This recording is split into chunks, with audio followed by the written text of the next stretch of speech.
The event, organized by Interfaith Dialogue Center, Princeton University, and 2 other groups, began with Rabbi Justice Baird pointing out that 9/11 affected people from many nationalities and faiths. This event reminded me that we are really deeply interconnected, okay? People from 90 different countries died on September 11th, okay? 90 different countries just in those towers and in the Pentagon and these places on these planes.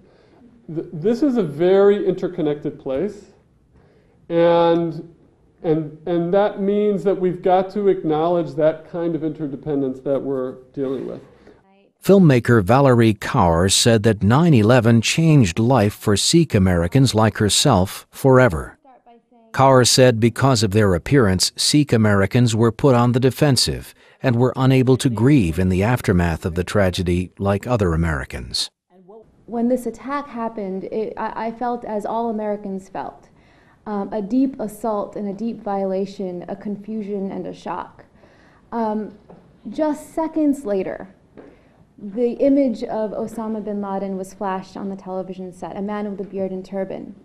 And it dawned on me that this picture of America's new enemy looked like my family, looked like my brothers, looked like my uncles, looked like my grandfather.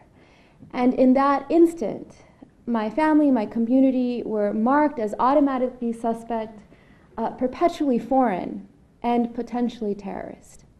Imam Sohaib Sultan said after 9/11, the Muslim community was forced to open up and launch a public relations campaign in the U.S. And one of the things that we learned very quickly was that we could no longer ever choose to be a closed community. We had to be an open community. We had to open up our doors. We could not allow the narrative in the media. We could not allow the so-called experts that came up on the television screens to define who we were.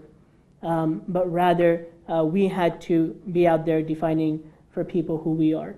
And so we opened up the doors of our mosques. We started speaking at libraries, churches, synagogues. Sultan said 10 years later, more than 50% of Americans still have a negative view of Islam. The consensus at the event was that religious leaders and communities have to play a bigger role in creating a multi-faith conversation, especially due to the mistrust generated post 9/11. Participants said they were heartened to see the efforts being made towards that goal. With all the different religious leadership, that they are coming together and they are looking that they are part of the solution to the difficulties. Well, I think I learned a lot about some commonalities of experiences that I had with other religious traditions that I didn't think I had. I was very deeply impressed by the speakers because they spoke not only from their heart, but they shared ideas that opened ideas for me, opened windows.